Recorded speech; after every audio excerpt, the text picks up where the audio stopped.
Alors la maison, elle trône fièrement en haut de la montagne et elle cache d'autres maisons qui sont très probablement dans la disposition qu'elles conserveront à la fin, c'est-à-dire celle que vous voyez actuellement. Donc là, par rapport à la dernière fois, vous avez beaucoup de changements, hein. Déjà, le dernier plateau est en place, donc c'est le plateau qui va accueillir donc l'église, les deux maisons, une maison sur le côté. D'accord, celui-ci est celui qu'on a terminé. On fera quelques petites finitions à la fin. Là, ce que vous voyez qui est sous le scotch ici, hein, c'est la route que j'ai couverte parce que il y a de la peinture à faire ici, là autour. Ensuite, là où vous voyez du marron, donc au niveau des rails en fait, hein. Ici, là, toute cette zone-là, tout ça, ce sera recouvert d'herbe et d'arbres. Idem pour les voies, les interstices là entre les voies, hein. Et enfin, on terminera tout ce qui est modelage par la création donc ici d'un tunnel et ici d'une entrée de second tunnel, et toute cette partie-là va être fermée et va rejoindre la partie qui est en face, que justement on va s'occuper de modeler aujourd'hui et qui seront ensuite peintes. Donc voilà, vous avez la moitié de la maquette qui, en tout cas sur les hauteurs, terminée. Et puis, eh ben, on va pouvoir s'attaquer à la deuxième moitié maintenant. Et puis, ce sera déjà pas mal. On en a profité aussi, et je vous montrerai comment faire, pour nettoyer les rails.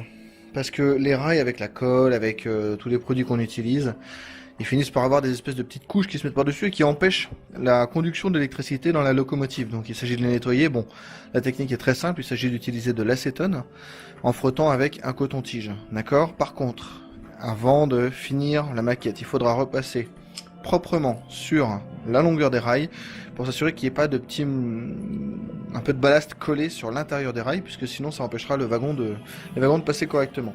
Mais si on allume, si on met en marche la maquette à vitesse lente, voilà, on peut voir que ça se met en place gentiment. Voilà, ça part. Donc là, évidemment, vous allez plus le voir parce qu'il va passer sous la maquette. Vous avez le deuxième wagon, là, le deuxième train qui se prépare à avancer et à rentrer donc dans le tunnel. Et l'autre qui arrive là-bas.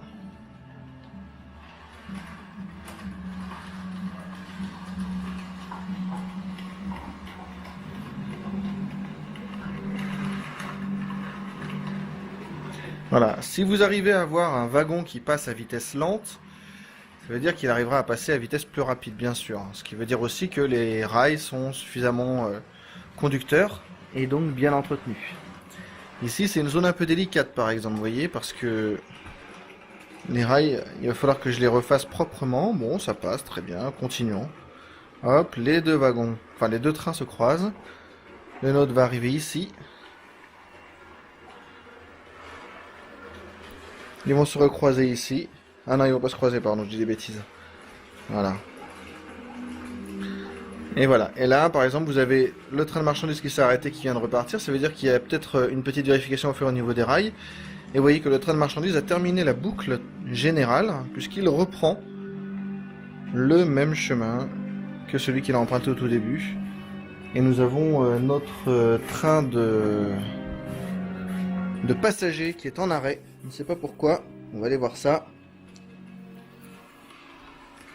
Allons voir ça. Qu'est-ce qui se passe? Hop.